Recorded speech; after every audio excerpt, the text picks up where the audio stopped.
খতমে বুখারী কি আমরা অনেকেই বুঝি না, কিন্তু ওলামায়ে কেরাম বলেন নাসরুল বারী সরার মধ্যে বুখারী সরা নাসরুল বারী, ওই নাসরুল বারীর মধ্যে দেখলাম বুখারী শরীফের এত মর্যাদা।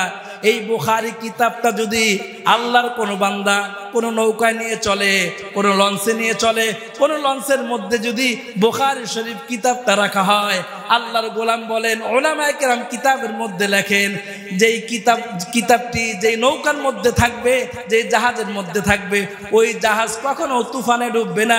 আওয়াজ করে বলেন না সুবহানাল্লাহ। ওই খতমে বুখারীতে আপনার আমার আসার সুযোগ হয়েছে। যেই খতমে বুখারী, যেই বুখারী তিলাওয়াত করার পরে এর একটা বিশেষ মর্যাদা। কেন?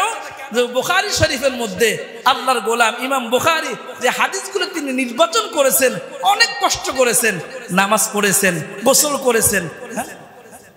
না আজান তো বলছি 48, ওই যে ঘড়ির সামনে 44 বাজে।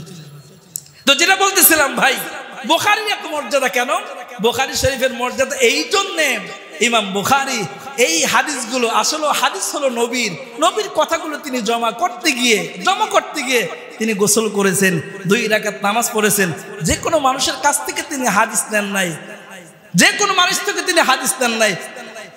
হাজার মাইল দূরে, শত মাইল দূরে একটা হাদিস আনার জন্য তিনি গেছেন। জিজ্ঞাসা করলেন, ভাই একটা হাদিস নাকি আপনার কাছে আছে? ওই লোক বলে একটু দাঁড়ান, আমি আসতেছি।